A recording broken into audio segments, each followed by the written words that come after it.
Welcome back to Garbro's Field Desk. Have for you the next chapter of the Veil Riders, Section 222.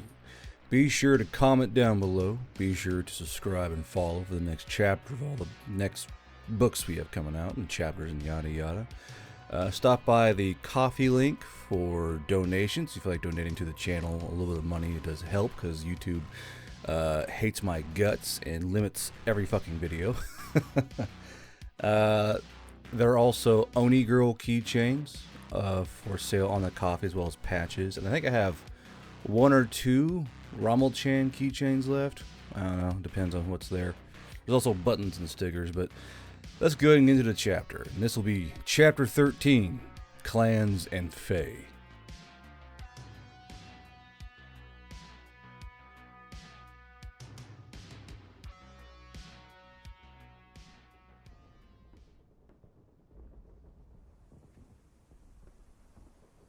Helena blinked her eyes down at the little bowl of food she had in her hands, gentle, fragrant steam trailing through the air towards her face. Around her, the base was a flurry of constant activity. Mortars were firing, artillery barking, vehicles of all kinds rumbling back and forth at speeds they really should not have been attempting, and soldiers running to and from fighting positions. Helena was alone for now, as everyone else of Section 222 had split off to take care of personal matters. Eldehinda and Makarat had run off to command to check in on Erinda. Momoy and Limik were seeing about possibly getting some spare healing potions, while Vitka had gone off to get sprayed down with the rest of the Himalaya harpies. In her head, she still knew she was hungry, and even the bow across her back seemed to be urging her to eat.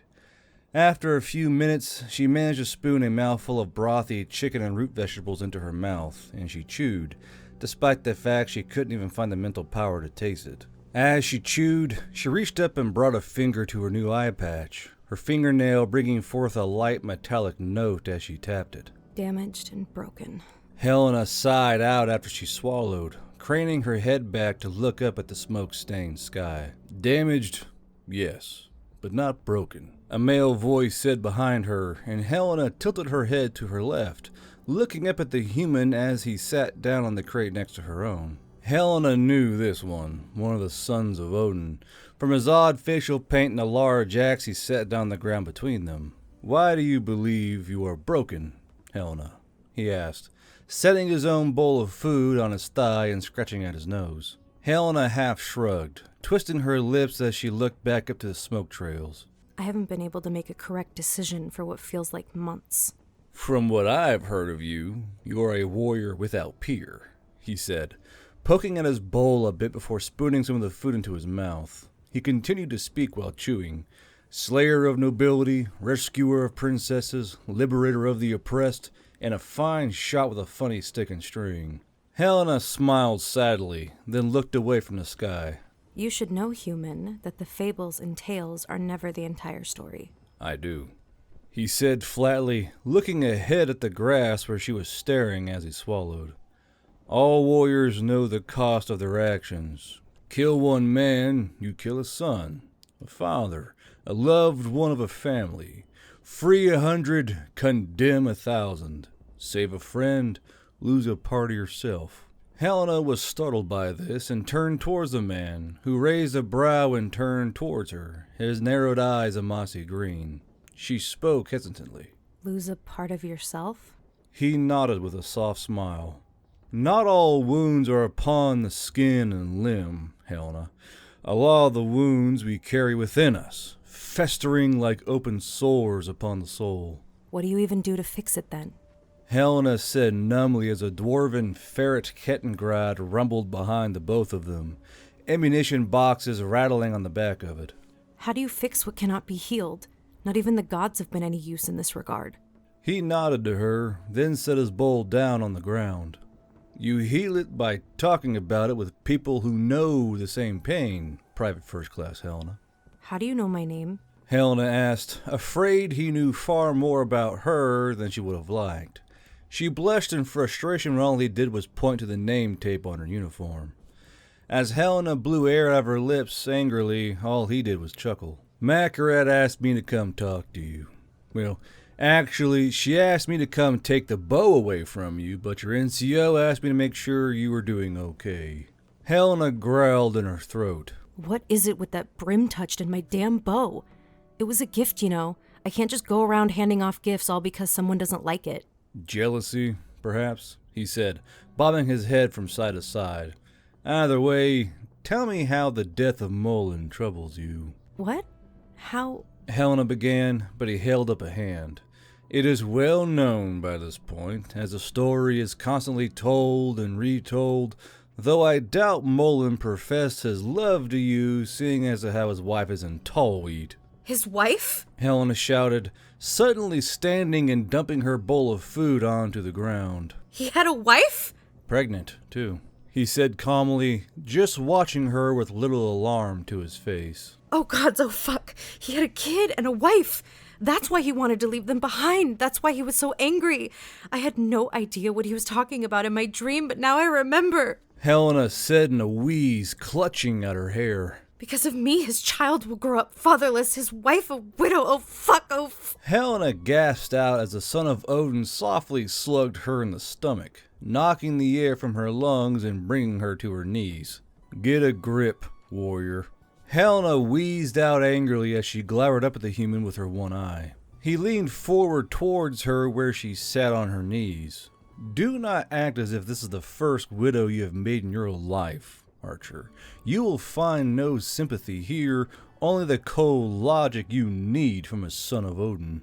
This is different, Helena cried out, angry tears welling in her eyes, even under the patch. This is not the same. He went to speak, then noticed that those around them were staring. Helena saw his face change as he leaned up. All of you have your fucking eyes stuck? Find another place to be before I spread you around this fucking battlefield in pieces.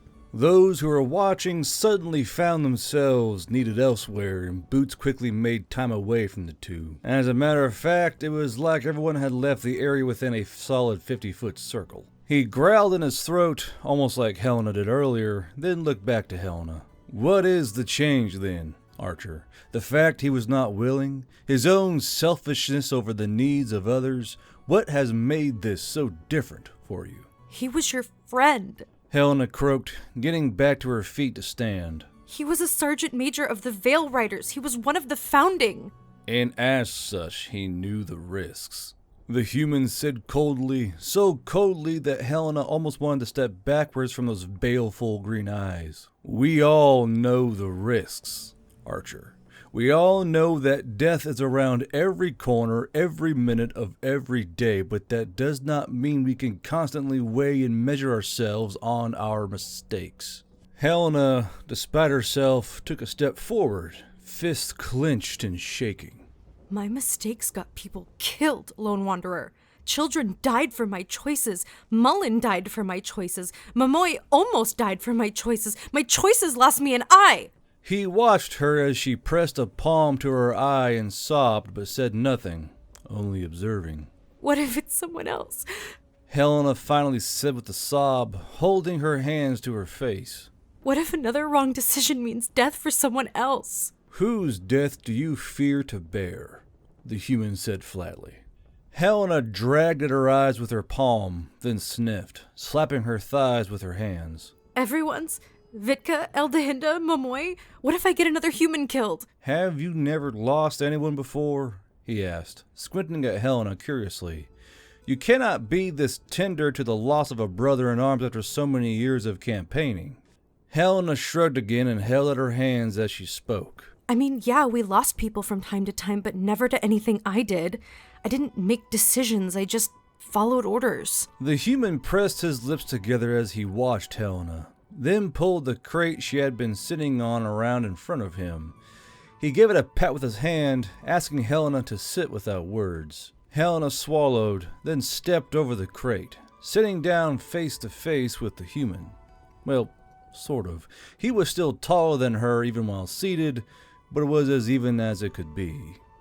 Without warning, he reached up and placed his hands on either side of her face, holding her. Hey, what? Helena began, but was cut off by his voice. I see a man. Helena blinked, mouth agape. What are you? No! The human moved a hand and gave Helena a sharp clap on the side of her face, narrowing his eyes at her. I see a man. He has brown eyes with wrinkles at the corners, the face of a father and a husband. Helena quickly settled her anger, eyes wide as she felt the human's fingers lightly press against her flesh and hair. He wore a white pakal, a scarf woven by his children, and a warm jacket. It was chilly that morning. He was holding an RPG, that's a belcher to you, and was looking down at us from a rooftop. The human said, and he swallowed, Helena watching his throat knot bob. He looked into Helena's eyes, leaning forward slightly as if trying to make a point. I shot him.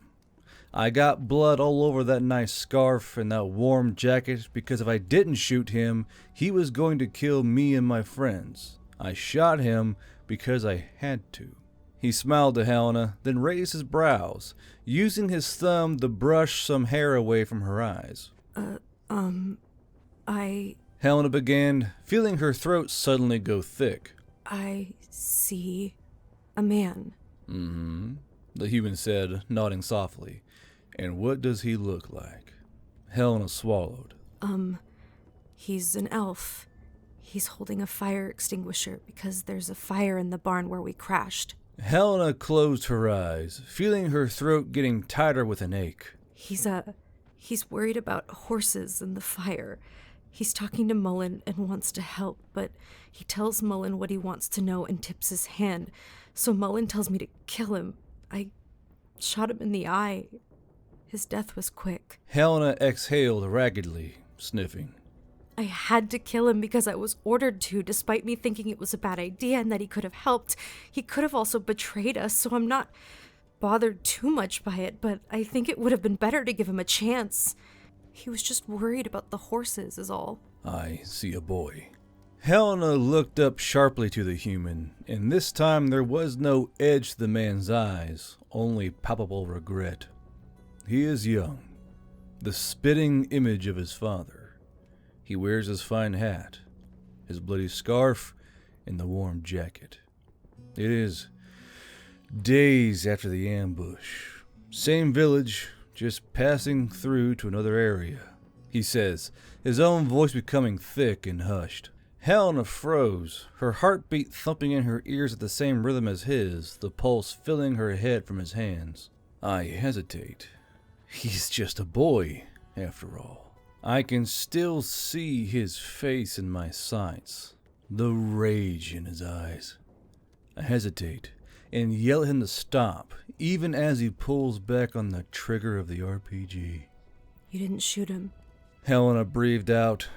He shook his head. No, I didn't. I hesitated, and he killed my friend in the truck, just ahead of me with the warhead.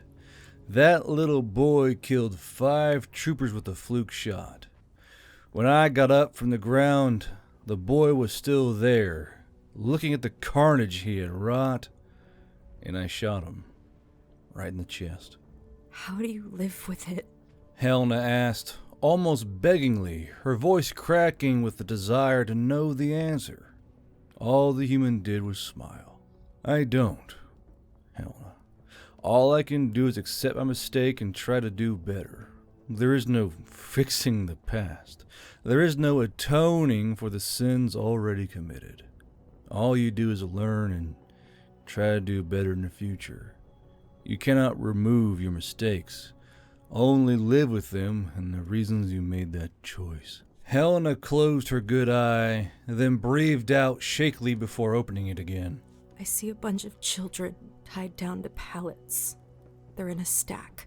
The village, the human said, nodding. Helena nodded back in acknowledgement. Yes, I get them out. Some are dead, some are not, but close. Then in the castle, I see more children. I want to get them out. I want to save them. I want to get them as far away from that castle as I can. Mullen doesn't want to, he said. Helena nodded again. Yes, he doesn't want to. Wants to leave them. I cannot. I cannot leave them there with such a hell over their heads. Mullen finally agreed just to get me and Mamoy to move, and we are on our way out in the wagon. There's machine gun fire and civilians are hit. Their bodies are tumbling out of the wagon and rolling across the street.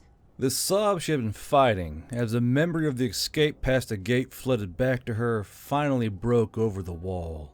Her back shuddered, shoulders heaving as Helena fought against it. They fall out and there's nothing I can do about it. There's 2 children about to fall out and I'm able to grab them and pull them back in. The wagon is still full of dead people. Momoy is bleeding.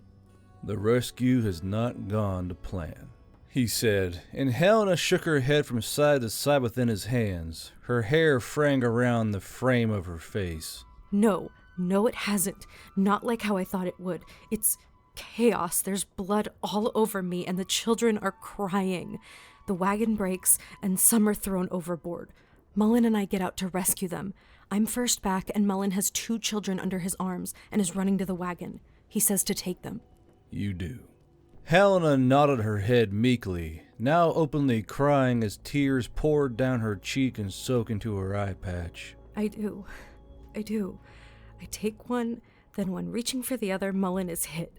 Someone from the walls somehow scoped him in and shot him 3 times through the chest. I ask for help, and we haul him inside. He's gurgling, and blood is foaming out of his mouth. The human breathed in deep through his nose, then exhaled out past his lips softly. He's not going to make it. Helena shook her head harder now, lips curling into a snarling mule. He said something, didn't he? The human asked, using a thumb to wipe away the tears near the edge of Helena's eye. Helena squeezed her eyes shut, sniffling. The final words of Mullen creeping to her ears like a ghost, their angry, cursing tone causing her very soul to pang. Helena swallowed hard, forcing her mouth to form the words, to get this feeling out of her. He calls me a stupid elf, and he's so angry. I can see it in his eyes. He's so angry because he knows I got him killed, and now he's not going to see his child or his wife. He's going to die because of what I wanted to do, because I wanted to be a hero. The human waited patiently, letting Helena cry it out. Helena's shoulders and back shuddered and bucked as she wept as the dam finally let go completely, the repressed anguish flooding over her in waves. The son of Odin let her weep, moving her hair braid out of the way and even pulling a shemagh from his pocket for her to clean her face after Helena finally calmed. They do call you a hero, you know, he said, tilting his head and looking at Helena. Helena sniffed. Yeah, I know. You get a satchel of people killed and make a widow without firing a shot and you're a hero. They call you a hero because you did the right thing, Archer, he said, tilting his head towards her. You did what needed doing, and did so without thinking of yourself or yours. You had your mind only on the civilians and the horrors they had dealt with. You made a choice, the best you could at the time. Helena looked into the human's mossy green eyes, and he stared into her own singular, magically healed dark green eye. But what you did was make the correct decision without weighing what it would require. Your guilt rides not on your choices, but the ignorance of their costs. Rescuing those civilians required the sacrifice of life to safeguard the majority. Keeping your friends safe from mortar fire cost you your eye. In terms of choices and regrets, you are doing far better than I. what if I make the wrong choice that ends horribly? Helena asked him, holding on to his wrists with her hands. What if I make a decision that gets people killed with no positive outcomes? What if my friends die because of me and it is all for nothing? The human sighed and pulled his hands away from Helena's face, instead rolling them and taking her hands in his. I'm afraid that is war, Helena. Mistakes will be made, and possibly those mistakes will cost you the lives of your friends. Helena watched as he reached into his uniform top and pulled out a string of paracord, on which were laced almost 10 dog tags. She watched them closely as he shook them, a few of which were rusty with old bloodstains. When that happens, You have to live with the outcome, and always strive to do better, no matter what, even if it kills you. Now that Helena was so close to him, she could understand and see the visible age in his eyes, his brow, and his mouth, as if he had done nothing but frown and glare for a very long time. What if you can't live with your decisions? Helena asked him, looking up into his eyes. He smiled sadly. Then you die, and all you have done is meaningless. It is far better to live and learn and remember. Do this well enough, then you can understand what it is to teach it. Helena braved out and hung her head, using her free hand to wipe at her face before she looked back up. So, I just have to keep going. That's right. Even when we fall, he said, lightly punching Helena in the shoulder, or when we cause someone else to fall with our good intentions. I would rather have a life where no one falls at all. Helena said with a morose smile. He just chuckled. Sounds like a life not worth living, if you ask me. Here. He handed his bowl of cool food to Helena, along with a spoon, and stood. You need to eat. A fight is brewing already, larger than the one we saw in town. Our moment comes, and we must be ready. Helena nodded to him and looked down at the bowl as he walked away, hefting his axe onto his shoulder.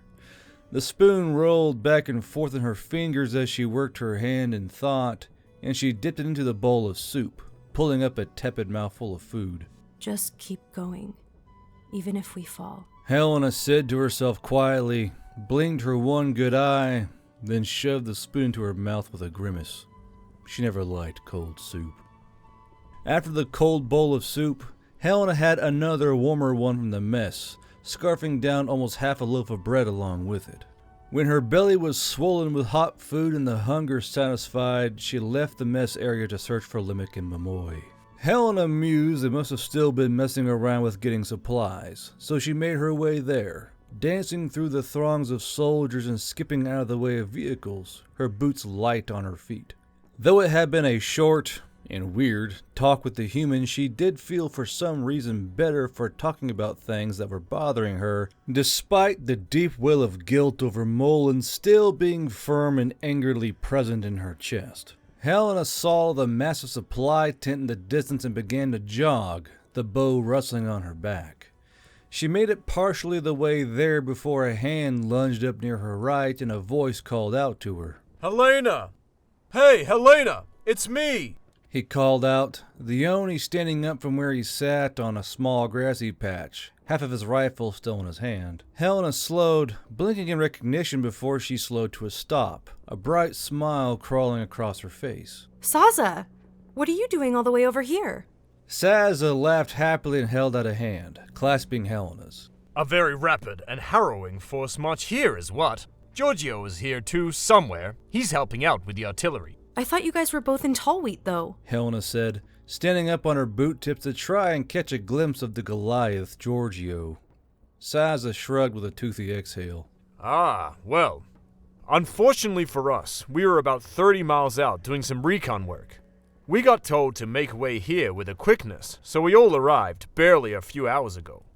What happened to your eye? Well, you know. Helena said, reaching up and touching the patch out of reflex. I think a human got a hold of me in their sights. Caught some shrapnel. Bummer, Saza said, tilting his head back and forth in an exaggerated investigation of Helena's face. Well, at least it hasn't hurt your boyish charm. Should really bring in the ladies, though, with that whole roguish look. Helena rolled her eye and gave Saza a swift punch in the chest. Gee, thanks for the kind words there, Saza. No problem. Saza said with a laugh, staggering backwards and reaching down to grab the upper to his Daewoo K2. Where are you headed, anyhow? Thought you were on some special assignment. Still am, technically. Helena said, gesturing towards a large supply tent. Gotta grab Mamoy and Limerick, then find the rest of our squad to figure out what we're doing with the centaur. Saza nodded sagely.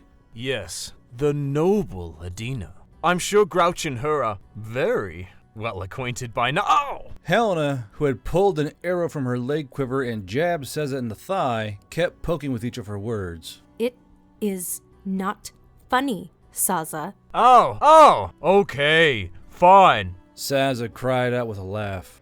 Helena. Helena and Saza turned to see Limik walking towards them from the supply tent, his sling bag laden with who knows what.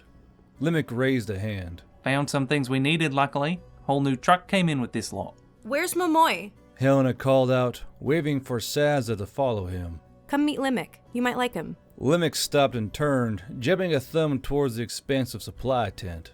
He's in there, arguing about a knife to keep whittling with. Helena could see Momoy holding up his previously carved wooden horse and arguing with one of the quartermasters, and she shook her head. Soon he'll have more knives than he can carry.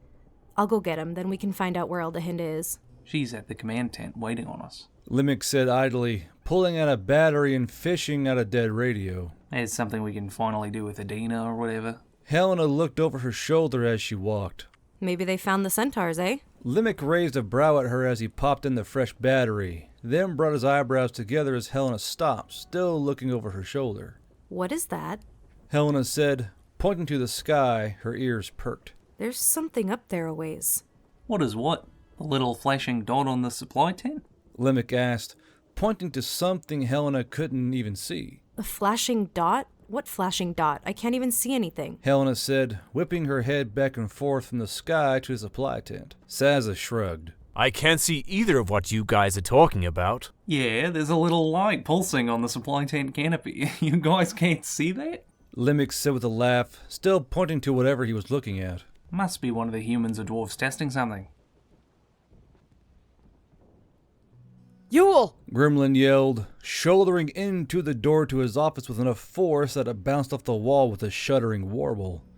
Yule jerked his head up from the report in his hands, his boots crossed on a small stool under his desk. Gremlin, are you okay? No, Yule, no! Gremlin shouted, her hair frayed from where she was wearing a headset. We picked up radio transmissions and they're using a laser designator. Yule set down his report and slowly got to his feet, his face an unreadable mask. A laser designator.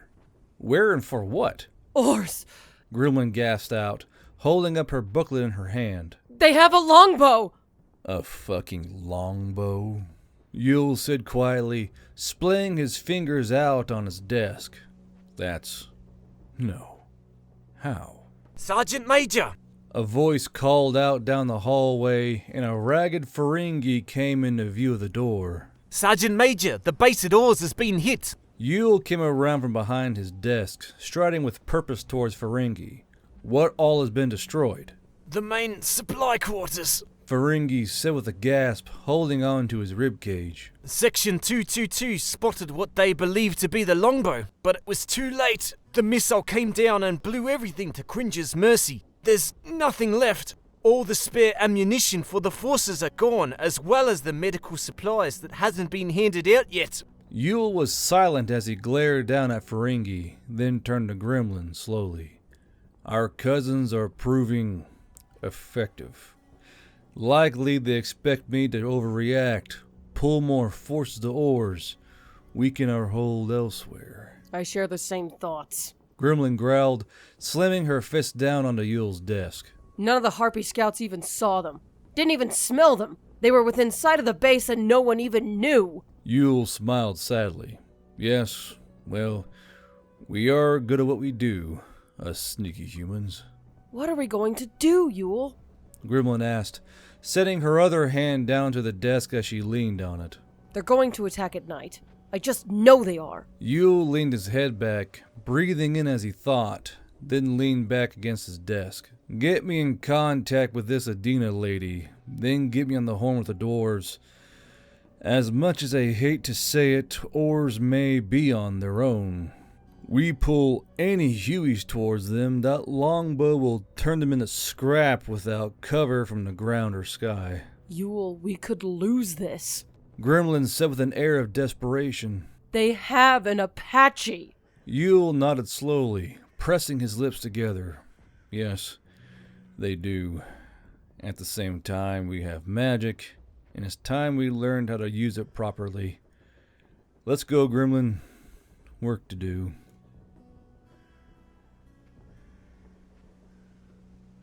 Helena looked up from where she sat next to Limik and Vitka. dust still trickling down from her braid as it moved. Eldehinda walked out of the medical tent, breathing in deeply through her nose as Makarat followed up behind her, holding Momoi's little carved horse in her hands. Is he... Helena asked, slowly standing up as Limik and Vitka did the same. Were they able to... Eldehinda shook her head shortly as she closed her eyes. Too much damage. He was very close to where the missile came in. Makarat said numbly, rolling the dirty, bloody wooden horse in her fingers. He just never woke up. Too much blood was lost. Too much trauma. They say he was dead before we were even able to bring him in here. That single strike broke our backs. Eldehinda continued, pulling out her hip flask and screwing off the cap with blood-crusted fingers. We had maybe a quarter of those supplies doled out, and now they're all gone. We took out over 100 personnel from either death or injury. Limik held at his hands. How did they even get a shot in here? I thought we had wards up and patrols. Vitka was even part of patrol. Brush Feathered and Owl Harpy were all out on patrol. No scent, no sight, not even trail. Vitka said in a frustrated pout, swiping at the air with her wing claws. Nothing. Our humans say that other humans snuck up with a target painter. Allowed an aircraft away in the distance to fire a shot without having to be too close. Makarat sighed out, tucking the horse into her vest pocket. Grouch said they must have been crawling the entire way. The thing I saw, Helena said, looking to Limik.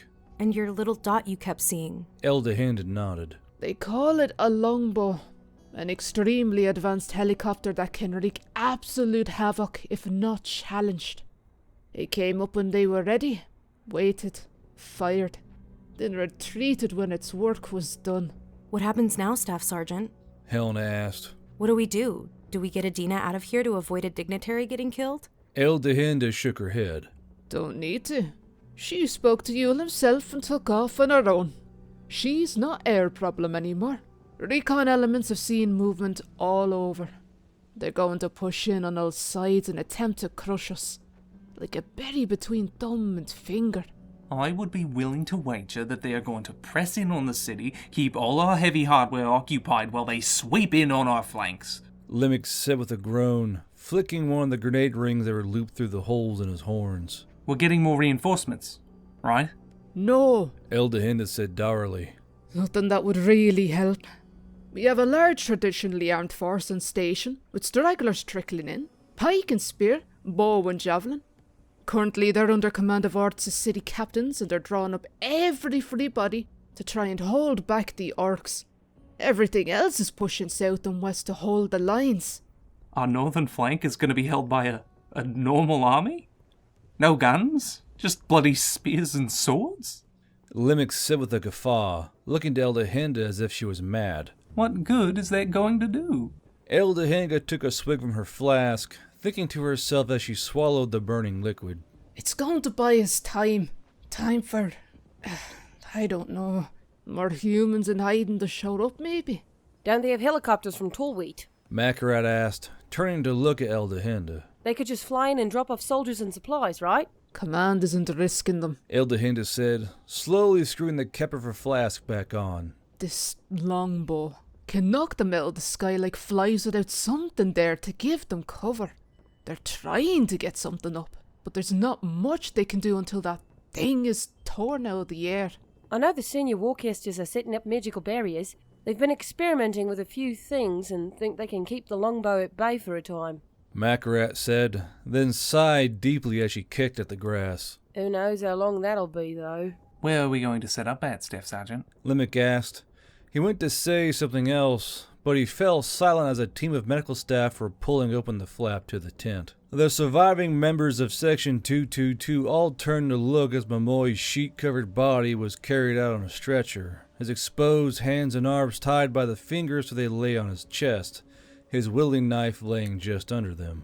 To Helena, it almost looked as if he was trying to pretend to be a ghost, but she knew the sheet was there to keep the horrible shrapnel wounds covered. What we're going to do is bury Momoi. Eldehinda said, turning and nodding to the personnel carrying Momoi's stretcher. Then we're going to go where the fighting is thickest and make them bleed for every inch they try to take from us. We go to the north. Limerick asked, nodding slowly. Helena, still looking at Momoy's bloody, dirt-stained hands, inclined her head. We go to the north. We'll make them bleed in the north. Eldehinda said in a tone of finality, stepping after Momoy's body as the personnel stepped away. That is the final order of battle for Section 222. Vitka stalked forward along with everyone else as they walked behind Momoy, all the way to the burial area of the base in the east. When they arrived at the burial sites, Momoy was laid down into the soil, his hole already dug ahead of time by magical earth movers on staff with triage. There was nothing available for the burial sites after the explosion, nothing on hand for a proper send-off. This was to be a field burial, but Section 222 would not let Momoy go without something to keep him company. Eldehinda pulled her flask from her purse and some spirit still sloshing within, and leaned down into the hole to place it beside Momoy's head. Vitka plucked 3 primary feathers from her wings, the longest she had, and placed them within Momoy's fingers, sniffing as she did. When she stood up, she wiped at her eyes with the knuckles of her wing claws. Vitka hate the burials. Helena reached over and rubbed at Vitka's shoulder with her hand. Yeah, I agree with you there. Helena did not have much she could spare to part with, but she pulled a single arrow, one of Boone's arrows, and placed it down onto Momoy's chest, scooting it under his fingers so it was beside his knife. Limerick pulled one of his grenade rings from his horns, having to take a moment to work it off, and looped it onto one of Momoy's fingers. He then placed down one of his magazines, tucking it down near Momoy's elbow. There. That way he has something to read. Limerick said, having to swallow hard after he spoke. Everyone around Limerick smiled, then chuckled sadly as Makarat held up a small sack of sweets, setting it down next to the magazine. Something to read, and something to snack on. Makarat said with a dour smile, standing back up and turning to see the rest of the freshly dug graves that surrounded them. Won't be too long until this place looks like tall wheat. No, it won't be long at all. Eldehinda said, then bent down to grab a shovel.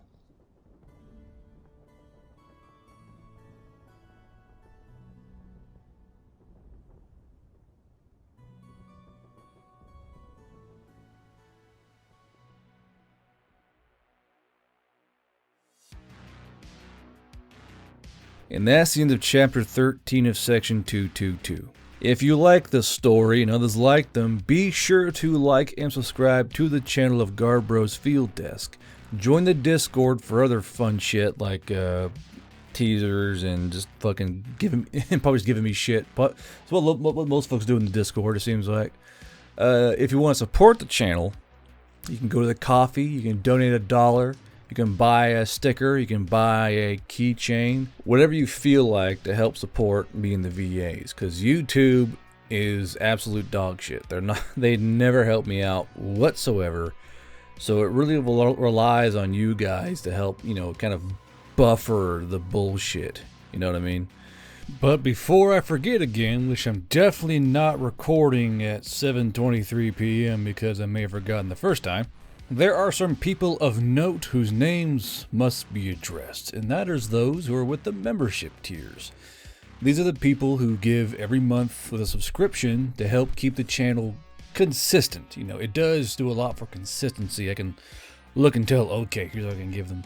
But this is our first shirts. These guys give $50 a month, and they get access to discounts for the webpage store on coffee. They get teasers. So basically the first shirts get entire pages as teasers. And this month's first shirts are Thusula, Dopey X, Insane Medic, Para, and Ranger Uninspired. Thank you guys for giving what you do. It does a lot. It really does. And just thank you. Next up are the E4 Mafia. These guys get about a paragraph for their teaser as well as their own coffee store page discounts and other fun stuff like that. And these guys pay $25 a month. And that's Noah Freeman, Flash of Green, Josh Beatty, and Crusader 0625. Thank you guys very much. Sham Shield Strong. And last but not least is Snuffy Squad. They give $5 a month, and I just want to tell all you guys, thank you for giving what you do.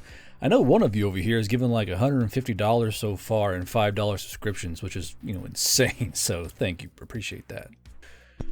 But anywho, that was Eliza. That was RB Sounds. That was Amanda. That was Dusty Parch, our Sweet Belle Dam, the senior VA.